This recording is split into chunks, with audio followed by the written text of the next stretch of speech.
Chapter number 8 कर रहे थे और पिछली वीडियो में हमने पुष्प की संरचना और पुष्प से संबंधित कुछ हमने परिभाषाएं देखी थी। आज हम पुष्पों में लैंगिक जनन देखेंगे। तो इससे पहले हम एक डायग्राम यहाँ बनाएंगे, ठीक है। इसके बाद हम पुष्प में लैंगिक जनन की संरचना का अध्ययन करेंगे। तो देखिए, पहले हम एक डायग्राम यहाँ ड्रॉ करें। देखिए बच्चों, ये एक स्त्री केसर जो होता है उसका डायग्राम है, ठीक है। देखिए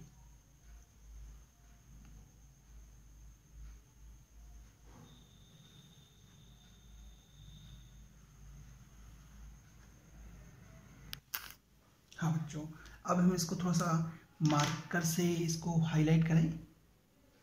देखिए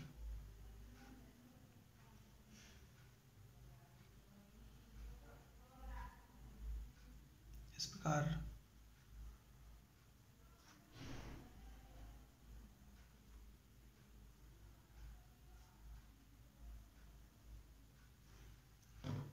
थोड़ा सा इसको पेंसिल से और क्लियर कर लें। देखिए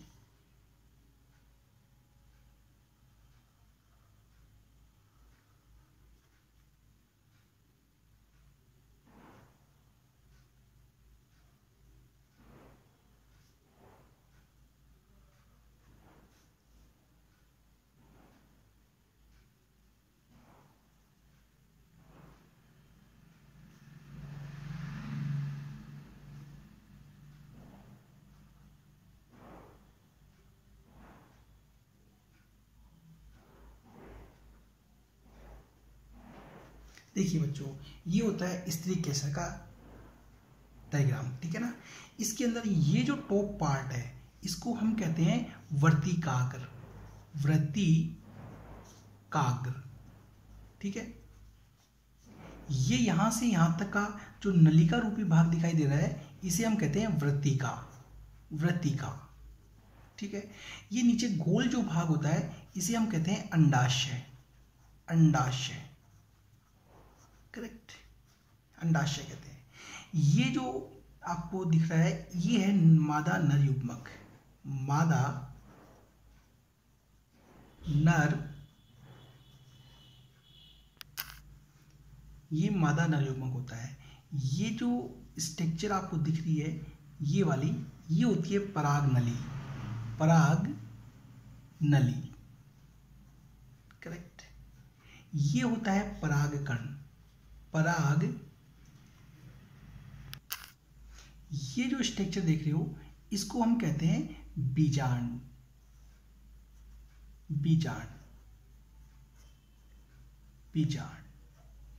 करेक्ट। तो देखिए ये होते हैं बच्चों स्त्री केसर के विभिन्न भागों के नाम, करेक्ट। अब हम पुष्पों में वर्गीकरण कैसे होता है वो यहाँ देखेंगे, ठीक है। तो देखिए बच्चों, सबसे पहले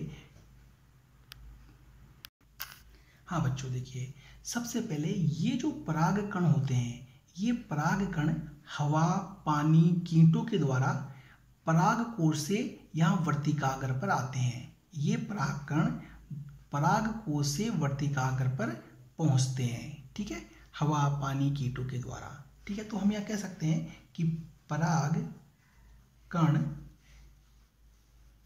वर्तिकाग्र पर आते हैं, काग्र पर आते हैं, शॉर्ट में लिखते हैं हम यहाँ पे, ठीक है।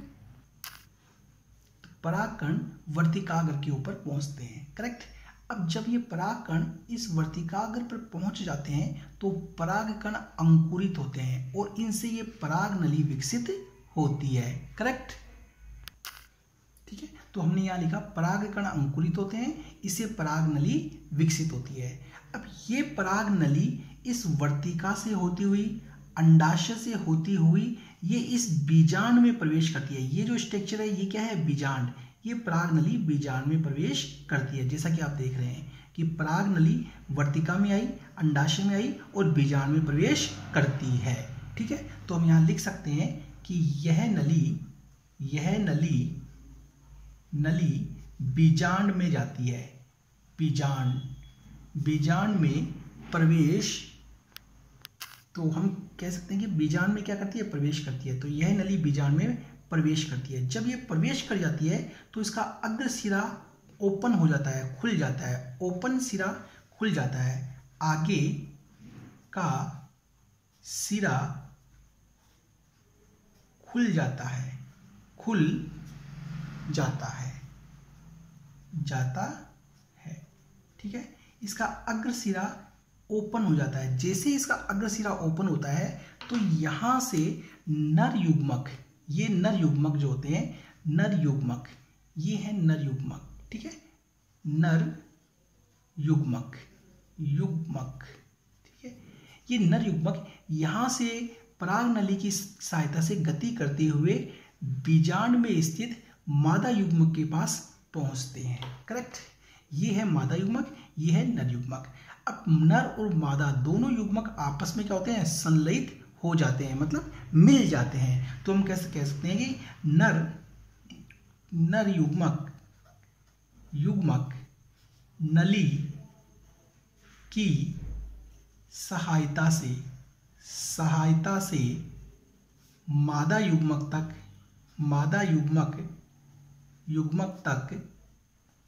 जाता है। ये नर युग्मक मादा युग्मक तक जाता है। करेक्ट। अब ये नर और मादा युग्मक आपस में क्या होते हैं, संलयित हो जाते हैं, मिल जाते हैं। तथा दोनों संलयित होते हैं। दोनों आपस में क्या होते हैं, संलयित हो जाते हैं। इनके दोनों के संलयन से क्या बनता है, युग्मनज बनता है। दोनों आपस में मिल जाते हैं, इनके मिलने से युग्मनज बनता है। तो हम यहाँ कह सकते हैं शॉर्ट में युग्मनज बनता है। ठीक है। अब यहाँ जो युग्मनज बना इन दोनों के मिलने से, ये जो युग्मनज जो बना, इस युग्मनज से भ्रूण विकसित होता है, भ्रूण बनता है। इस युग्मनज में बार बार विभाजन होता है, जिससे क्या बनता है, भ्रूण बनता है। तो हम यहाँ कह सकते हैं युग्मनज से क्या बना, भ्रूण बनता है। ठीक है। जब यहाँ भ्रूण विकसित होता है, उसी दौरान ये जो बीजांड है, इस बीजांड पर एक कठोर आवरण विकसित होता है। इस बीजांड पर एक कठोर आवरण विकसित होना स्टार्ट हो जाता है। कठोर आवरण विकसित होता है इस बीजांड के ऊपर। तो हम कह सकते हैं इसी दौरान बीजांड पर कठोर आवरण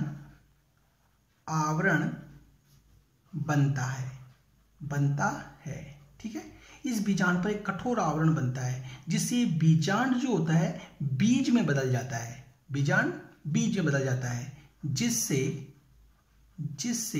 बीजांड बीज में बदल जाता है, बीज में बदल जाता है। करेक्ट।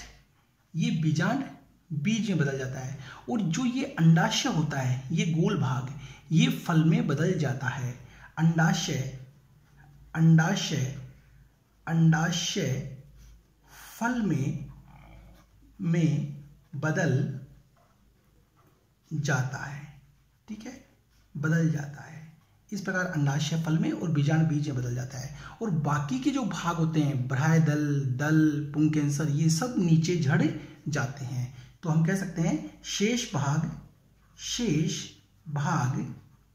नीचे झड़ जाते हैं। ठीक है। इस प्रकार पुष्पों में निषेचन की क्रिया होती है। करेक्ट। देखिए बच्चों, एक बार दोबारा हम इसको रिपीट कर देते हैं। सबसे पहले पराग जो कण होते हैं, पराग कण, देखिए यहां से देखिए, ये पराग कण हवा, पानी, वायु के द्वारा इस वर्तिकाग्र के ऊपर पहुंचते हैं। पराग कण वर्तिकाग्र पर पहुंचते हैं। करेक्ट। फिर ये पराग कण अंकुरित होते हैं, जिससे पराग नली निकलती है। ये पराग नली निकलती है। ठीक है। तो पराग कण अंकुरित होते हैं और पराग नली विकसित होती है। अब ये पराग नली जो होती है, ये इस वर्तिकाग्र से, अंडाशय से होती हुई बीजांड में प्रवेश करती है। ठीक है, तो देखिए वर्तिकाग्र और अंडाशय से होती हुई बीजाणु में प्रवेश करती है, तो यहाँ कह सकते हैं यह नली बीजाणु में प्रवेश करती है। अब जब नली बीजाणु में प्रवेश करती है तो इसके आगे का ये सिरा खुल जाता है। इसके खुलने के तुरंत बाद नर युग्मक यहाँ से गति करते हुए इस नली की सहायता से मादा युग्मक तक पहुँचते हैं। इस प्रकार नर और मादा युग्मक आपस में मिल करके संलयित होकर के युग्मनज बनाते हैं। तो हम यहाँ कह सकते हैं नर युग्मक की नली की सहायता से मादा युग्मक तक जाते हैं और दोनों संलयित होते हैं, उससे क्या बनता है, युग्मनज बनता है। तो यहाँ पर क्या बना, युग्मनज। अब इस युग्मनज में बार बार विभाजन से भ्रूण बनता है, तो युग्मनज से क्या बनता है, भ्रूण बनता है।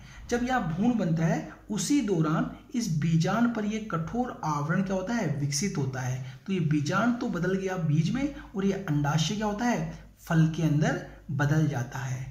और उसके बाद बाकी के जो शेष भाग होते हैं बाह्यदल दल, ये झड़ करके नीचे गिर जाते हैं। ठीक है, ये है पुष्पों में निषेचन की क्रिया। देखिए बच्चों, हाँ बच्चों, इस क्रिया विधि को मैंने शॉर्ट में यहाँ पे लिखा है। अब इसको मैं क्लियर यहाँ आगे नेक्स्ट पेज पे लिख देता हूँ सेंटेंस के रूप में। देखिए, सॉरी,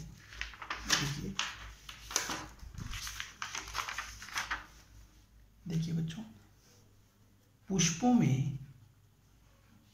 में निषेचन क्रिया। ठीक है, देखिए बच्चों, सबसे पहले फर्स्ट पॉइंट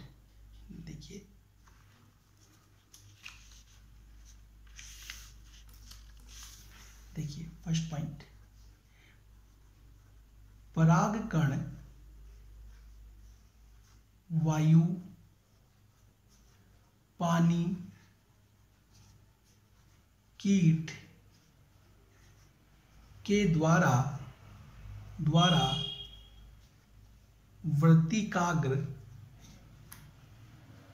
वर्तिकाग्र पर जाते हैं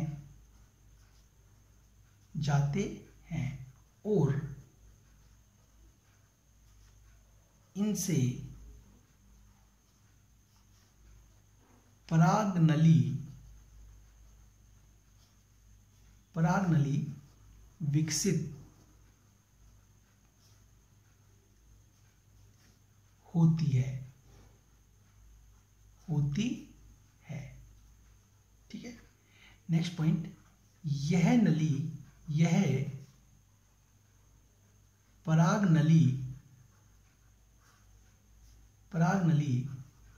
वृत्तिका व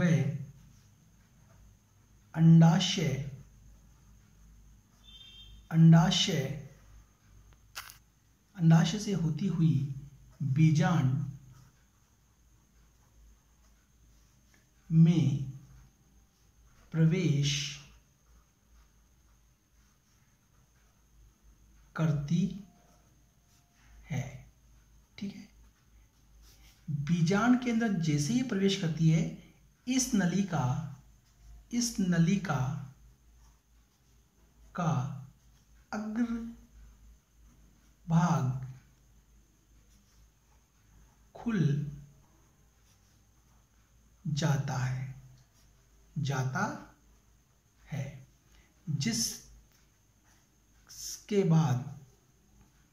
जिसके बाद नर युग्मक इस नली की सहायता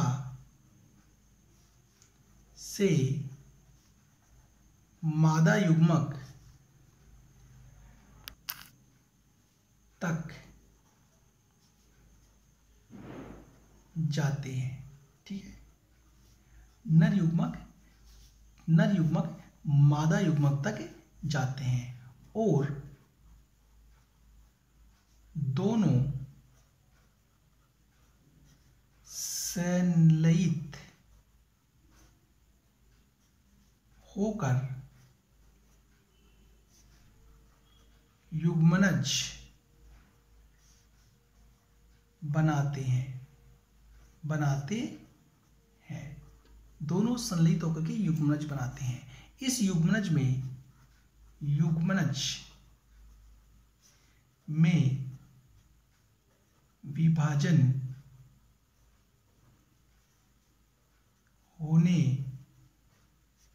से भ्रूण विकसित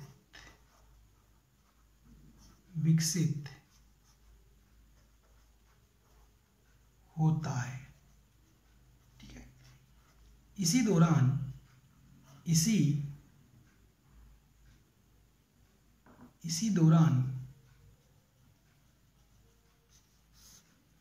बीजांड पर कठोर आवरण बनता है, जिससे बीजांड बीज में बदल जाता है। ठीक है। और अंडाशय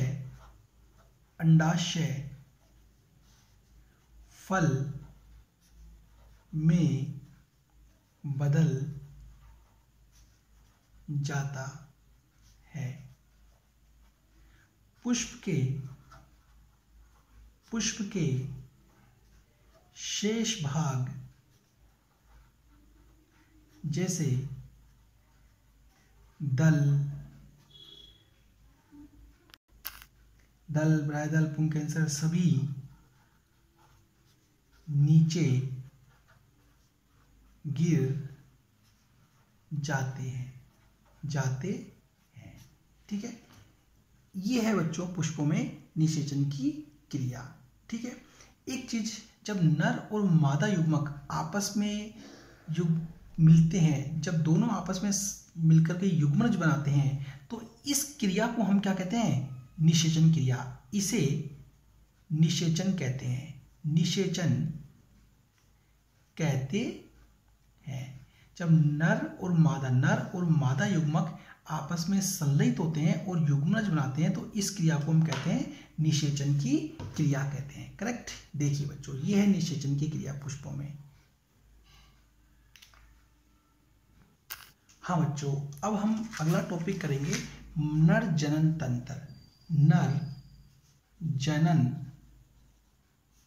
तंत्र। ठीक है। तो नर जनन तंत्र को देखने से पहले हमें इसका डायग्राम ड्रॉ करना पड़ेगा। करेक्ट। तो हम पहले इसके डायग्राम को पेंसिल से ड्रॉ करते हैं, जिससे गलत हो तो हम सही कर सकें। ठीक है। देखिए बच्चों,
देखिए बच्चों, अब हम इसको थोड़ा सा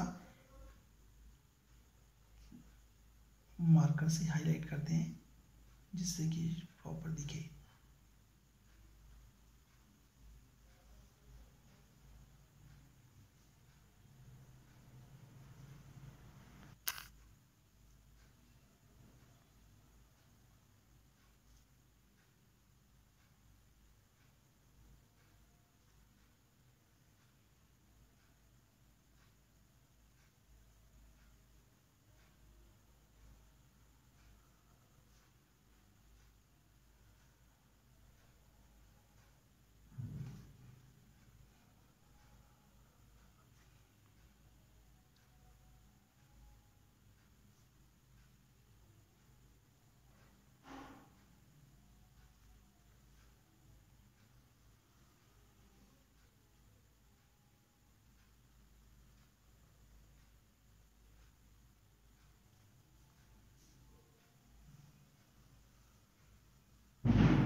देखिए बच्चों,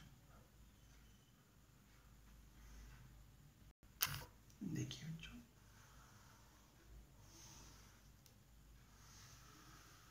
देखिए कुछ इस टाइप का होता है नर जनन तंत्र। करेक्ट। तो देखिए पहले हम इसको नामांकित करते हैं। ये जो स्ट्रक्चर आप देख रहे हो, ये स्ट्रक्चर जिस पे मेरा मार्कर चल रहा है, इसको हम कहते हैं वृषण कोश। वृषण कोश कहते हैं, वृषण कोश। करेक्ट। देखिए बच्चों, ये होता है वृषण कोश, और जो ये स्ट्रक्चर आपको दिख रही है, इसको हम कहते हैं वर्षण। ये वाला पोर्शन जो होता है, ये कहलाता है वर्षण। वर्षण। करेक्ट। ये वाला पोर्शन वर्षण, ये वर्षण कोश। ठीक है। ये यहां से लेकर यहां तक की जो ये लंबी नलिका दिखाई दे रही है आपको, ठीक है, यहां से लेकर ये जो लंबी पतली नलिका होती है, ठीक है, इसे हम कहते हैं शुक्रवाहिनी। शुक्रवाहिनी, शुक्रवाहिनी, वाहिनी, शुक्रवाहिनी कहते हैं। करेक्ट। ये जो पोर्शन आपको दिख रहा है, ये कहलाता है मूत्राशय। मूत्राशय, ठीक है, मूत्राशय कहलाता है। ये जो बेगनुमा जो स्ट्रक्चर आपको दिखाई दे रही है, इसको कहते हैं हम शुक्राशय। शुक्राशय, शुक्राशय। और जो ये आपको दिख रही है स्ट्रक्चर, ये है प्रोस्टेट ग्रंथि। प्रोस्टेट, प्रोस्टेट ग्रंथि, इसे हम कहते हैं प्रोस्टेट ग्रंथि। करेक्ट। और ये शुक्रवाहिनी यहाँ इस नली से मिल रही है, तो ये दोनों नली आपस में क्या हो रही है, संयुक्त। तो इसे हम कहते हैं संयुक्त नली। संयुक्त नली। करेक्ट। देखिए बच्चों, ये वो है आपके सिलेबस के अकॉर्डिंग जो नर जनन तंत्र के जो भाग बताए गए हैं, वो कंप्लीट भाग। ठीक है। अब हम इनका एक एक करके इनका अध्ययन करेंगे। देखिए बच्चों, हाँ बच्चों, सबसे पहले हम नर जनन तंत्र जो है इसकी परिभाषा कर लिखेंगे। तो देखिए इसकी परिभाषा क्या होगी। नर जनन कोशिका, कोशिका उत्पन्न करने वाले अंग व इनको निषेचित, इनको निषेचित स्थान पर पहुंचाने वाले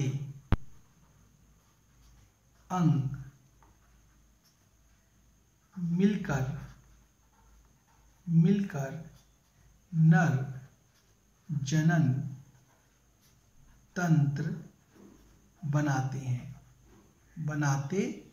हैं। करेक्ट। नर जनन कोशिका को उत्पन्न करने वाले अंग व निषेचित स्थान पर पहुंचाने वाले अंग मिलकर के नर जनन तंत्र बनाते हैं। कैसे? तो इसके जब विभिन्न भागों को हम देखेंगे, उसके बाद ये परिभाषा में क्लियर होगी। करेक्ट। तो देखिए बच्चों, हम यहाँ इसमें कौन कौन से भाग देखेंगे, हम इसके 4 भागों को देखेंगे। ठीक है। पहला वर्षण, शुक्रवाहिनी, शुक्राशय और प्रोस्टेट ग्रंथि। आपके सिलेबस के अकॉर्डिंग इन 4 भागों की जानकारी हम यहाँ पे लेंगे। तो पहले हम देखते हैं, फर्स्ट भाग इसका देखते हैं वर्षण। ठीक है। तो देखिए बच्चों, देखिए ये जो स्ट्रक्चर आपको दिखाई दे रही है, इसको हम कहते हैं वर्षण कोश। ठीक है। और जो ये स्ट्रक्चर दिखाई दे रही है, इसको हम कहते हैं वर्षण। तो वर्षण जो होते हैं वो वर्षण कोश के अंदर स्थित होते हैं। जैसा कि आप देख रहे हैं, ये वर्षण इस वर्षण कोश के अंदर स्थित है। तो पहला पॉइंट, वर्षण वर्षण कोश के अंदर स्थित होते हैं। ठीक है। ये वर्षण 2 होते हैं संख्या में। ये वर्षण संख्या में कितने होते हैं? 2 होते हैं। करेक्ट। नेक्स्ट पॉइंट, ये वर्षण क्या कार्य करते हैं? ये शुक्राणु उत्पन्न करते हैं और टेस्टोस्टेरोन हार्मोन उत्पन्न करते हैं। करेक्ट। देखिए बच्चों, हाँ बच्चों, तो दोबारा देखिए, वर्षण कोष में होते हैं, ठीक है, और उदर गुहा के बाहर की ओर होते हैं, मतलब पेट के बाहर की ओर, ठीक है। वर्षण कोष में होते हैं, उदर गुहा के बाहर होते हैं। तो हम इसको साथ के साथ लिखते हुए चले। पहला, इसके निम्न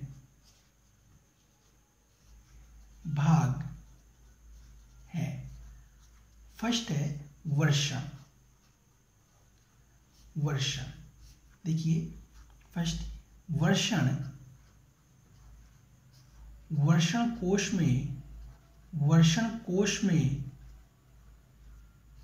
कोश में उदर गुहा के बाहर होता है, ठीक है। तो यहां वर्षण कोष में उदर गुहा के बाहर स्थित है। ये वर्षण संख्या में 2 होते हैं, ठीक है। तो नेक्स्ट पॉइंट, ये संख्या में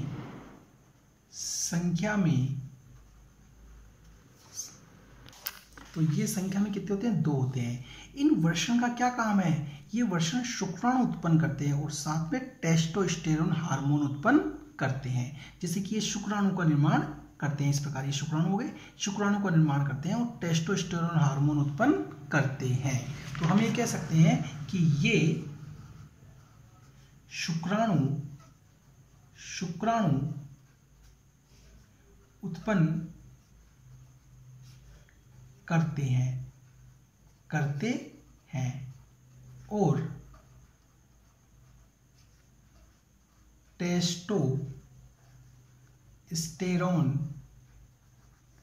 टेस्टोस्टेरोन हार्मोन उत्पन्न करते हैं। करेक्ट, करते हैं, ठीक है। तो ये इनके एक फंक्शन हो गया। अब बच्चों, कई बार एग्जाम में ये पूछा जाता है कि ये जो वर्षण होते हैं, ये वर्षण इस वर्षण कोष में होते हैं, ठीक है, लेकिन ये वर्षण कोष में उदर गुहा के बाहर क्यों होते हैं? ये वर्षण कोष में उदर गुहा के, मतलब पेट के बाहर की ओर, शरीर के अंदर नहीं होते, शरीर के बाहर क्यों होते हैं? ठीक है, कहने का मतलब ये है। तो इसका रीजन ये है कि ये जो वर्षण शुक्राणु बनाता है, इसको शुक्राणु बनाने के लिए शरीर के ताप से भी कम ताप चाहिए, इसलिए ये शरीर के बाहर, उदर गुहा के बाहर होता है। वर्षण को शुक्राणु बनाने के लिए शरीर के ताप से भी कम ताप चाहिए, इसलिए उदर गुहा के बाहर होता है। तो हम यहाँ इसका आंसर लिख सकते हैं कि वर्षण उदर गुहा के बाहर होता है क्योंकि इसको शुक्राणु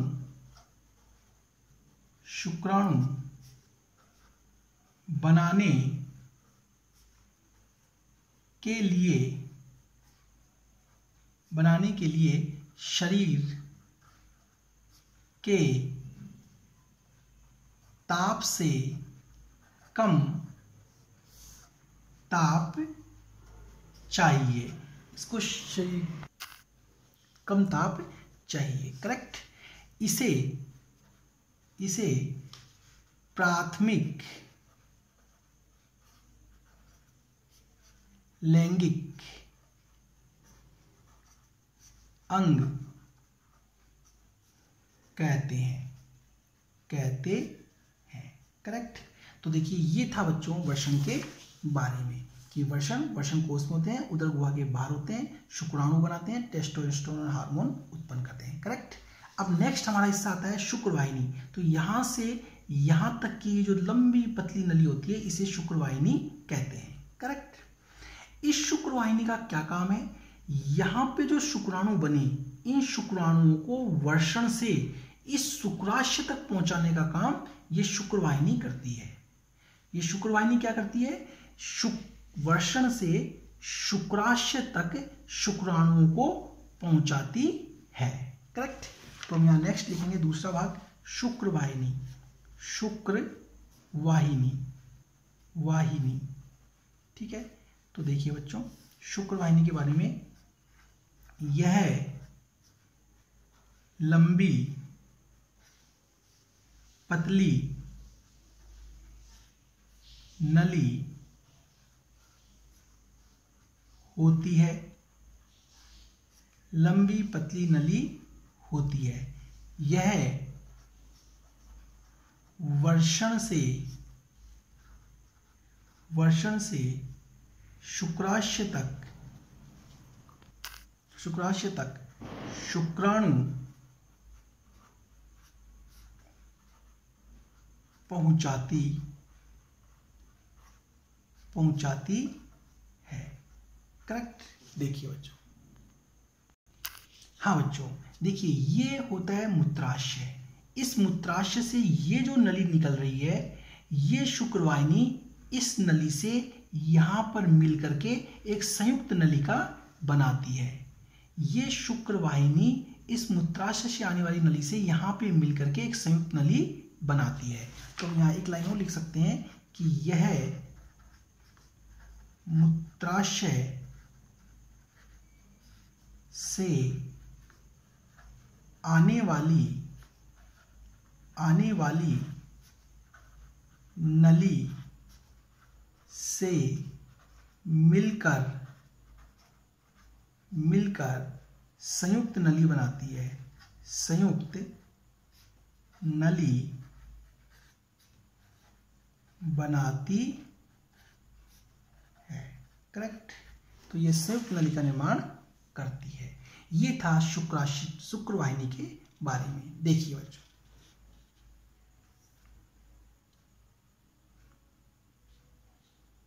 हाँ बच्चों, देखिए अब अगला टॉपिक देखते हैं हम, शुक्राशय। देखिए एक बार, हाँ बच्चों, अगला हमारा भाग है शुक्राशय। ये जो थैलीनुमा संरचना आपको दिखाई दे रही है, इसको हम कहते हैं शुक्राशय। करेक्ट। ये शुक्रवाहिनी यहां से शुक्राणुओं को ले जाकर के इस शुक्राशय में इकट्ठा करती है। करेक्ट। तो हम यहां लिख सकते हैं नेक्स्ट पार्ट, शुक्राशय। शुक्राशय, ठीक है। फर्स्ट पॉइंट, यह थैलीनुमा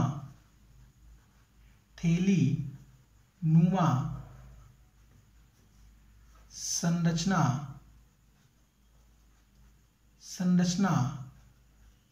होती है। ठीक है। इसमें शुक्राणु संग्रहित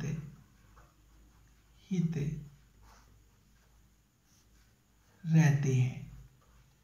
शुक्राणु संग्रहित रहते हैं। करेक्ट। नेक्स्ट पॉइंट देखिए बच्चों, ये जो शुक्राशय होता है, ये एक तरल पदार्थ उत्पन्न करता है और उत्पन्न करके उस तरल पदार्थ को इस नली में छोड़ता है, इस शुक्रवाहिनी में छोड़ता है। करेक्ट। तो वो तरल पदार्थ इस अंदर, जब इस नली के अंदर की सतह को क्या करता है, चिकना, जिससे शुक्राणु जब गति करते हुए आएंगे तो गति करने में क्या होगी, आसानी होगी। ठीक है। और साथ में शुक्राणुओं को क्या मिलती है, ऊर्जा मिलती है। ठीक है। तो कई बार एग्जाम में पूछा जाता है शुक्राशय से जो पदार्थ निकलता है उसका क्या कार्य है। ये पदार्थ शुक्राणुओं को गति प्रदान करता है और उन्हें ऊर्जा प्रदान करता है। ठीक है। तो हम यहाँ कह सकते हैं कि शुक्राशय तरल पदार्थ उत्पन्न करता है जिसे शुक्रवाहिनी में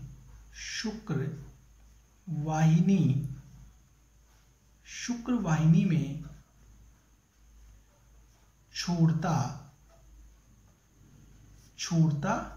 है। यह पदार्थ शुक्राणु को गति व ऊर्जा प्रदान करते हैं। ठीक है, तो ये होता है शुक्राशय के बारे में। ठीक है, ये तरल पदार्थ इसमें छोड़ते हैं जो शुक्राणु को गति प्रदान करते हैं और ऊर्जा प्रदान करते हैं। करेक्ट। नेक्स्ट अंतिम जो पार्ट है वो है हमारा ये वाली ग्रंथि। ये जो ग्रंथि देख रहे हो इसे कहते हैं हम प्रोस्टेट ग्रंथि। ये प्रोस्टेट ग्रंथि अखरोट के आकार की होती है। करेक्ट। ये एक पदार्थ उत्पन्न करके इस नली में छोड़ती है, संयुक्त नली शुक्रवाहिनी में छोड़ती है। ये ग्रंथि भी एक पदार्थ उत्पन्न करके इस नली में छोड़ती है। ये पदार्थ इन शुक्राणुओं को पोषण प्रदान करता है और गति में सहायता प्रदान करता है। इस प्रोस्टेट ग्रंथि के द्वारा जो पदार्थ इस नली में छोड़ा जाता है वो शुक्राणुओं को पोषण प्रदान करता है, उन्हें गति प्रदान करता है। ठीक है, तो देखिए नेक्स्ट हमारा अगला है भाग प्रोस्टेट ग्रंथि। प्रोस्टेट ग्रंथि। ठीक है, देखिए बच्चों, यह अखरोट के आकार की होती है। ठीक है, यह तरल पदार्थ उत्पन्न करके शुक्रवाहिनी तरल पदार्थ उत्पन्न करती है। ठीक है, यह